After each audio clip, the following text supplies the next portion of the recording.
What's up, guys? I have a another knife review for you today. It is the Artisan Cutlery. It is an Artisan Cutlery knife. Looks like the thing is ripped off. I wanted to show you the box because they think they went a little above and beyond, I guess you could say. You have a box and you have a tin, and then inside the tin you have a nice zipper pouch, if I can get it out. Nice zipper pouch here, little tab here.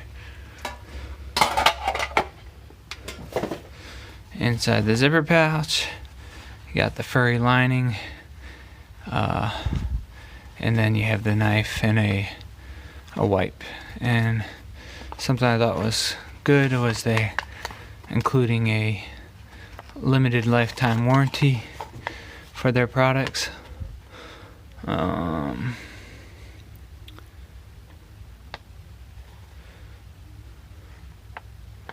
you go. You can pause and read. It says you can send it back to them. Doesn't have an address, but I think you can just find it online, probably. This warranty does not cover normal wear, tear, resharpening of the blade.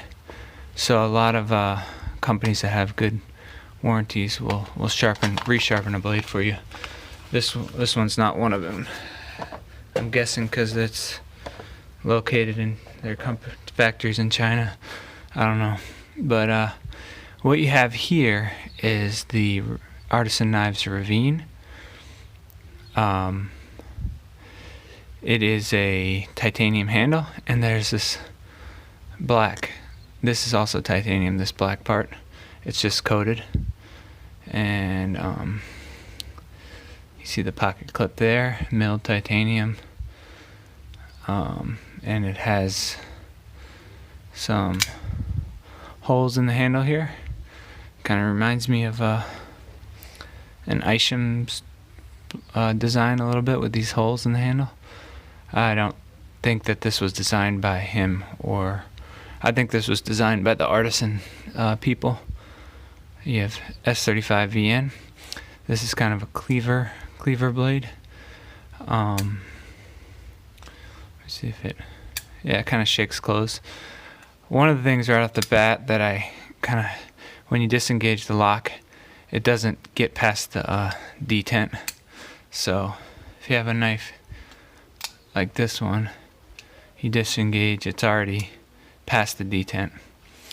But this one kind of gets stuck on your thumb right there, and it doesn't get past the detent, but it's just a personal thing. But good thing I can say about this knife, it has a good handle to get all your fingers on.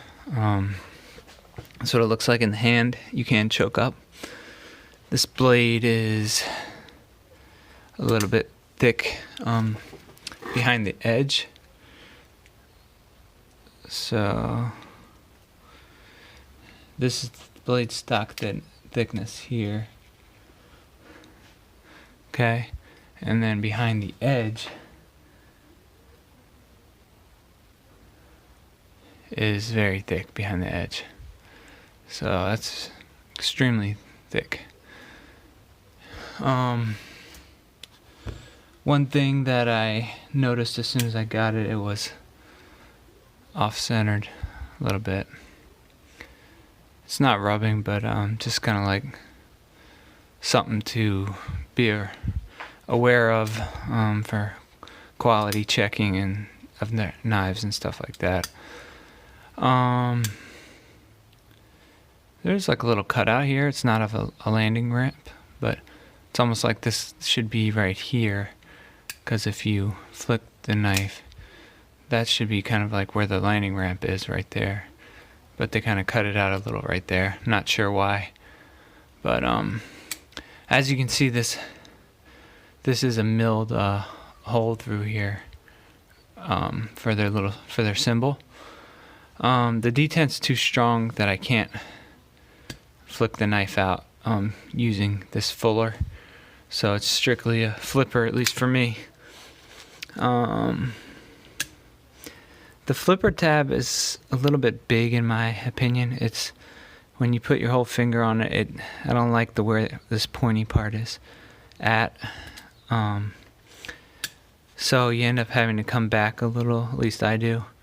And it's just a little odd, but it still works. The pocket clip, not too, or the way this is going to carry is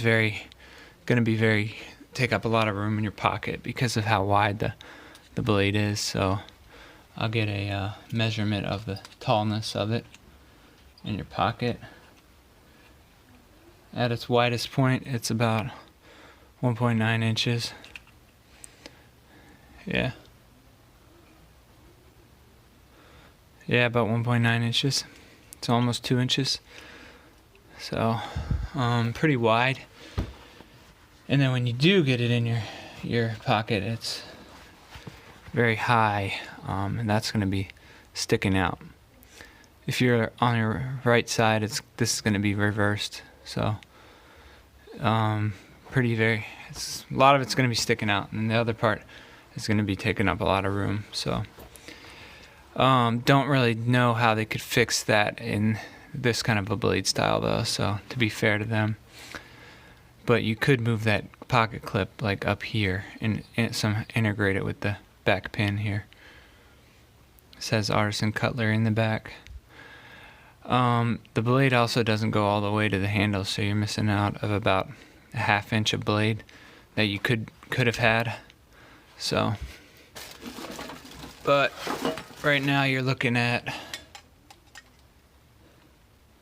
around 3 1/4 inches, or around 3. I guess if you want to measure it like this, if you want to take it straight across, it's under 3.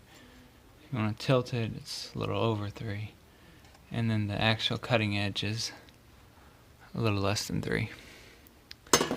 So all depends on how you measure it, and I'll put the stats of what they say, the weight and everything, including the price. I think this is, I could be wrong. Like I said, I'll put the price up here, but I want to say it's around 200 or maybe over 200. If you like this kind of design, then you'll like the knife. I could see a good use for it in the kitchen, maybe chopping chicken bones up or something, because your hands are out of the way when you're flat on the table. So almost could act as a little meat cleaver if you wanted to do that. EDCing this every day, that's up to you. So if this is your style of EDC, but if I didn't mention it before, this was provided for review. So thank Artisan Cutlery for that, and I just wanted to show you guys it before it leaves my hands. And like I said, I'll leave a link down below for their website. You can learn more about the knife there, and you guys have a good one. Take care.